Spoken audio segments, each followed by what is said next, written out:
Halo Sobat Visio, perkenalkan nama saya Sandra Kezia dengan NIM 216404010. Pada kesempatan kali ini saya akan melakukan pemeriksaan VO2 max, agility, dan juga power. VO2 max adalah volume maksimal oksigen yang diproses oleh tubuh manusia pada saat melakukan kegiatan yang intensif. VO2 max ini adalah suatu tingkat kemampuan tubuh yang dinyatakan dalam liter per menit atau mililiter per menit per kilogram berat badan. Tinggi rendahnya VO2 max seseorang berhubungan dengan kemampuan beraktivitas seseorang. Semakin tinggi kadar VO2 max seseorang, maka tingkat aktivitasnya semakin tinggi dan tingkat kelelahannya semakin rendah. Ada beberapa jenis instrumen pemeriksaan untuk mengukur VO2 max. Namun saya menggunakan instrumen Harvard Step Test.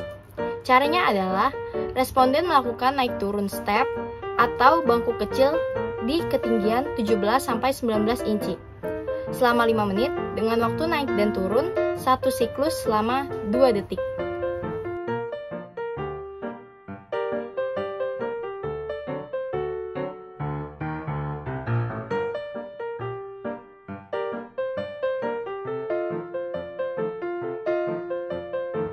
Pemeriksaan selanjutnya agility. Agility adalah istilah dalam bisnis yang diadopsi dari kata yang sama dalam atletis. Artinya juga sama, yaitu berkaitan dengan kemampuan seseorang untuk bergerak, lincah, dan tangkas. Ada beberapa jenis instrumen pemeriksaan untuk mengukur agility. Namun pada kali ini saya menggunakan instrumen hexagonal obstacle test. Caranya adalah responden melakukan lompatan yang dimulai dari tengah-tengah, gambar segi 6, kemudian melompat keluar masuk dari bagian sisi segi 6 sebanyak 3 rangkaian dan dihitung dengan stopwatch, kemudian catat waktu yang diperoleh responden selama 3 sirkuit dan istirahat selama 5 menit, dan kemudian mengulangi tes kedua setelah menyelesaikan tes asisten merata dari hasil kedua pengulangan tes.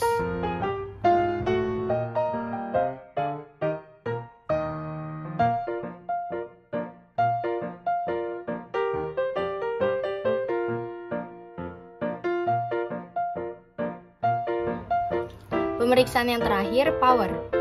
Power adalah sebuah kekuatan yang dilakukan untuk melakukan suatu gerakan secara eksplosif, atau dapat dikatakan juga kalau power adalah perpaduan antara kekuatan dan kecepatan. Ada beberapa jenis instrumen pemeriksaan untuk mengukur power, namun saya menggunakan instrumen vertical jump.